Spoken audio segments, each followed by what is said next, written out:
Hello friends, welcome to my YouTube video maths Mantra by Vijay. आज इस video में हम क्लास 9th के सेकंड चैप्टर पॉलिनोमियल के बारे में पढ़ेंगे और इस वीडियो में हम 3 टॉपिक्स को कवर करेंगे। What is polynomial, degree of polynomial and types of polynomial.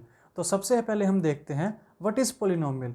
अगर पॉलिनोमियल की हम बात करें तो पॉलिनोमियल वर्ड के मतलब को अगर हम देखें तो पॉली मतलब होता है मैनी, नोमियल मतलब होता है terms. Polynomial means many terms. अब इसकी डेफिनेशन को अगर हम देखें तो polynomial is expression in which one and more terms separated by addition and subtraction. एक ऐसी अलजेब्रिक एक्सप्रेशन जिसके अंदर जितनी भी टर्म्स यूज़ की जाएंगी उन सबको हम पॉजिटिव एंड नेगेटिव साइन के साथ सेपरेट करेंगे।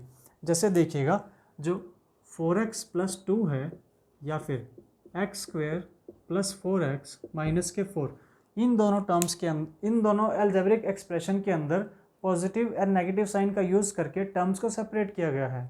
और एक बात और ध्यान दीजिएगा, इन दोनों एक्सप्रेशन के अंदर जो वेरिएबल की पावर है वो हमेशा आपको होल नंबर में मिलेंगे। तो एक और डेफिनेशन की अगर मैं बात करूं तो polynomial is an algebraic expression in which whole number as a power of a variable. मतलब कि पॉलिनोमियल एक ऐसी एक्सप्रेशन है जिसके अंदर वेरिएबल की पावर हमेशा आपको होल नंबर में मिलेगी। और अभी हमने देखा कि polynomial has a many terms, मतलब मैनी बहुत सारी terms, but polynomial has a many term not infinite. Polynomial के पास मैनी टर्म्स तो होंगी बट इनफाइनाइट टर्म्स नहीं होंगी। It has a finite term, इसके पास फाइनाइट टर्म होंगी। ठीक है, तो polynomial has a many terms but not infinite. ठीक है, इसके बाद हम देखते हैं what is degree of polynomial. Degree of polynomial किसको बोलते हैं? देखिएगा, जितनी भी आपकी पॉलिनोमियल होती है उनके अंदर वेरिएबल की जो हाईएस्ट पावर होगी उसको हम बोलेंगे डिग्री ऑफ पॉलिनोमियल। कोई भी पॉलिनोमियल ले लीजिए आप, x² + 4x - 4 या फिर 2x + 3 या फिर x³ + x² + 4। ठीक है, ये 3 पॉलिनोमियल ले लिए हमने। तो देखिए, फर्स्ट पॉलिनोमियल के अंदर हाईएस्ट पावर क्या है? 2। तो इस पॉलिनोमियल की डिग्री कितनी हो जाएगी? 2। इस पॉलिनोमियल के अंदर हाईएस्ट पावर कितनी है? 1। तो इस पॉलिनोमियल की डिग्री हो जाएगी 1। इस पॉलिनोमियल के अंदर हाईएस्ट पावर देखिए 3, तो इस पॉलिनोमियल की डिग्री हो जाएगी 3। अब इसके बाद आती है types of polynomial. Types of polynomial के अंदर सबसे पहले 2 पॉलिनोमियल की बात करता हूँ, जो अब हमारी है कांस्टेंट पॉलिनोमियल, ठीक है, और zero polynomial. Constant polynomial and zero polynomial. Constant polynomial एक ऐसी पॉलिनोमियल जिसके अंदर वेरिएबल की पावर 0 हो। ठीक है, सिंपल है, जैसे मान लीजिए 5 या फिर 6 या फिर 7। इनको मैं कैसे लिख सकता हूँ? 5 को सिर्फ 5x की पावर 0, x की पावर 0 मतलब 1, 5 को 1 से मल्टीप्लाई करूँगा 1, 5।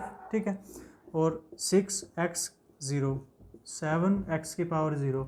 एक ऐसी पॉलिनोमियल जिसके अंदर वेरिएबल की पावर 0 हो उसको हम बोलेंगे कांस्टेंट पॉलिनोमियल। बहुत सारी हो सकती है, 11, 15 या 16। ठीक है, कोई भी पॉलिनोमियल। तो उसके बाद आती है ज़ीरो पॉलिनोमियल। ज़ीरो पॉलिनोमियल और कांस्टेंट पॉलिनोमियल एक दूसरे से रिलेट ही करती है। ठीक है, अब 1 एक कांस्टेंट पॉलिनोमियल होगा, 2 कांस्टेंट पॉलिनोमियल होगा। उसी तरीके से मैं ये भी तो बोल सकता हूँ कि 0 भी तो एक कांस्टेंट पॉलिनोमियल होगा, और 0 कांस्टेंट पॉलिनोमियल होगा। इसी को तो मैं क्या बोलता हूँ? ज़ीरो पॉलिनोमियल बोलता हूँ। ठीक है, तो ये होगी हमारी ज़ीरो पॉलिनोमियल। अब इसके बाद आता है types of polynomial on the basis of a term. Term की बेसिस पे पॉलिनोमियल को कितने टाइप्स में डिवाइड किया गया है? जो हमारी टर्म्स होती है, अगर मान लीजिए किसी पॉलिनोमियल के अंदर सिर्फ एक ही टर्म का यूज़ किया गया है तो उसको मैं बोलूँगा मोनोनोमियल। ठीक है, मोनोनोमियल्स।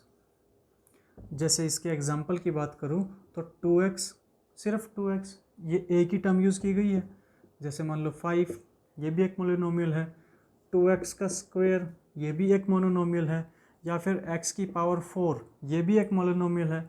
या फिर x की पावर 35, ये भी तो एक मोनोनोमियल है जिसके अंदर सिर्फ एक ही टर्म का यूज़ किया गया है। ठीक है, तो इसके बाद आती है हमारी ऐसी पॉलिनोमियल जिसके अंदर 2 टर्म का यूज़ किया गया हो, तो उसको मैं बोलूँगा बाइनोमियल, ठीक है। तो इसके अगर एग्जांपल की बात करूं तो 4x + 5 या फिर x² + 1, बहुत सारे एग्जांपल बन सकते हैं इसके। पावर कितनी भी हो, पावर से मतलब नहीं है, हमें टर्म से मतलब है। टर्म यहाँ पर 2 होनी चाहिए। तो जैसे x की पावर 100 + 2, ये भी तो एक बाइनोमियल है, क्योंकि इसके अंदर 2 ही टर्म का यूज़ किया जा रहा है, ठीक है। इसके बाद आती है आपकी ऐसी पॉलिनोमियल जिसके अंदर 3 टर्म का यूज़ किया गया हो, तो उसको मैं बोलूँगा ट्राइनोमियल्स, ठीक है। ट्राइनोमियल के भी बहुत सारे एग्जांपल हो सकते हैं। सेम यहाँ पर पावर का कोई प्रॉब्लम नहीं है, पावर कितनी भी रख सकते हो, जैसे x की पावर 50 प्लस में 4 की पावर 35 प्लस में 2, ठीक है। टर्म्स डिपेंड करती हैं, टर्म सिर्फ 3 ही होनी चाहिए आपकी, तभी वो ट्राइनोमियल होगा। पावर का कोई प्रॉब्लम नहीं है, ठीक है। तो ये हो गई आपकी ट्राइनोमियल। इसके बाद आता है types of polynomial on the basis of degree. Degree की बेसिस पे कितने पॉलिनोमियल है, ठीक है। अगर मान लीजिए किसी पॉलिनोमियल के अंदर डिग्री 1 है, तो अब यहाँ पर टर्म्स की कोई प्रॉब्लम नहीं है, टर्म्स आप कितनी भी ले सकते हो, बट डिग्री 1 रहनी चाहिए। जैसे मान के चलिए 2x + 5, तो इसको मैं बोलता हूँ लीनियर पॉलिनोमियल। लीनियर का मतलब होता है 1, ठीक है। बहुत सारे एग्जांपल हो सकते हैं, 5x + 2 या फिर 6x + 1, कितनी भी एग्जांपल लो। यहाँ पर टर्म्स आप ज़्यादा भी ले सकते हो, बट देखिएगा अगर टर्म ज़्यादा लोगे 6x + 2 + 2, ये तो यही बन गया ना 6x + 4, ठीक है। तो ऐसी पॉलिनोमियल जिसके अंदर डिग्री 1 हो तो उसको हम बोलते हैं लीनियर पॉलिनोमियल। अब ऐसी पॉलिनोमियल जिसकी डिग्री 2 हो उसको मैं बोलता हूँ क्वाड्रेटिक पॉलिनोमियल, ठीक है। तो क्वाड्रेटिक पॉलिनोमियल के एग्जांपल क्या होंगे, डिग्री यहाँ पर 2 रहनी चाहिए, टर्म्स आप कितनी भी ले सकते हो, तो x² + 4x - 4, ठीक है। कितनी भी एग्जांपल ले लीजिए, यहाँ पर सिर्फ क्वाड्रेटिक पॉलिनोमियल मतलब डिग्री 2 रहनी चाहिए।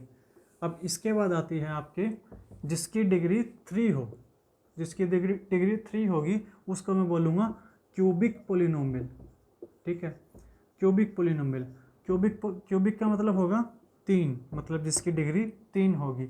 अगर इसके एग्जांपल की मैं बात करूं तो x की power 3 + x 4x² + 2x + 1, degree का कोई प्रॉब्लम नहीं, टर्म्स का कोई प्रॉब्लम नहीं है, डिग्री यहाँ पर 3 होनी चाहिए, ठीक है। तो ऐसी पॉलिनोमियल जिसमें डिग्री 3 होगी उसको मैं बोलूँगा क्यूबिक पॉलिनोमियल। तो आज के लिए इतना ही था, ठीक है, बाकी हम कल करते हैं। Okay, thank you. Please like, share and subscribe to my channel. Thank you.